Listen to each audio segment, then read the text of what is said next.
శ్రీరామ జయం. మహాదేవ్యై చ విద్మహే విష్ణుపత్న్యై చ ధీమహి తన్నో లక్ష్మీ ప్రచోదయాత్.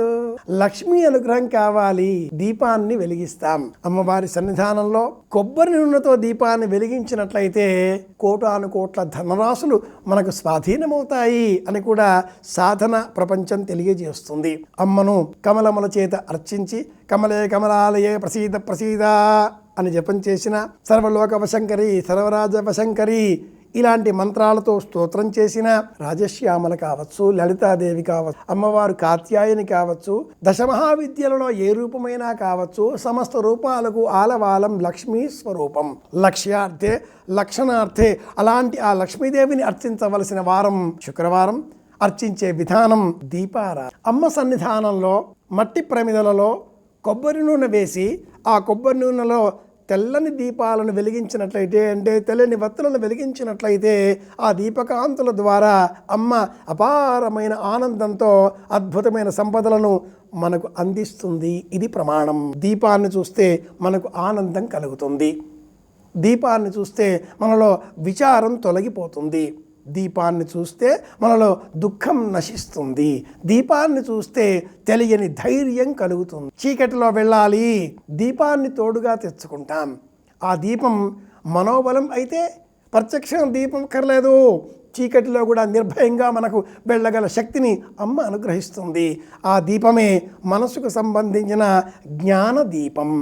అమ్మ సన్నిధానంలో దీపం వెలిగించినట్లయితే ఆ దీపకాంతుల ద్వారా అపారమైన మనోబలాన్ని, ఆత్మవిశ్వాసాన్ని కూడా కూడగట్టుకోగలుగుతాం. అలాంటి బలం మనం పెంచుకోవడం కోసం కార్తీక మాసంలోని శుక్రవారం నాడు ప్రత్యేకంగా అమ్మ సన్నిధానంలో దీపం వెలిగిద్దాం. అయితే ఈ దీపం కొబ్బరి నూనె దీపం అయితే ధనాన్ని అనుగ్రహిస్తుంది. నువ్వుల నూనెతో ఉన్న దీపం అయితే ఆరోగ్యాన్ని చేకూరుస్తుంది. నేతితో కూడిన దీపం అయితే ప్రశాంతతను అనుగ్రహిస్తుంది. ఇప్ప నూనెతో చేసిన దీపం అయితే భూ సంబంధమైన వ్యవహారాలలో, లావాదేవీలలో విజయాన్ని అందిస్తుంది.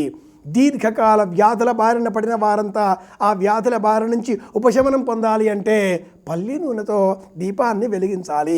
కుటుంబంలో ఉండే బంధువుల మధ్య, వ్యక్తుల మధ్య సంబంధాలు మెరుగుపరుచుకోవాలి. భార్యాభర్తల మధ్య అనుబంధం పెరగాలి. పిల్లలు, తల్లి, తండ్రి, కుటుంబం అందరూ కలిసి ఉండాలి అనే ఆలోచన కలవారు కుసుమ నూనెతో దీపం వెలిగించినట్లయితే తప్పక ప్రయోజనాన్ని సంకల్పపూర్వకంగా సాధించుకోగలుగుతారు. అన్నింటికంటే కూడా ముఖ్యంగా దీపం వెలిగించాలి అనే సంకల్పం ప్రధానం. దీపం ఉన్న చోట ఐశ్వర్యం ఉంటుంది. కనుకనే అమ్మవారిని ఐశ్వర్య లక్ష్మి అని సంబోధిస్తుంది సంప్రదాయ విజ్ఞానం. కార్తీక మాసం శుక్రవారం పరమాద్భుతమైన ఈ సందర్భాన్ని పురస్కరించుకొని అమ్మను సేవించే విధంగా, కోటి దీపోత్సవంలో చేర్చే విధంగా మన గృహాలలో కూడా ఒక దీపాన్ని వెలిగిద్దాం. కోటి దీపోత్సవ కాంతులలో మన దీపకాంతులు కూడా ప్రస్ఫుటింపజేసే విధంగా ప్రయత్నం చేద్దాం. అందరి క్షేమాన్ని కోరుదాం. మళ్ళీ రేపు కలుసుకుందాం. శుభమస్తు.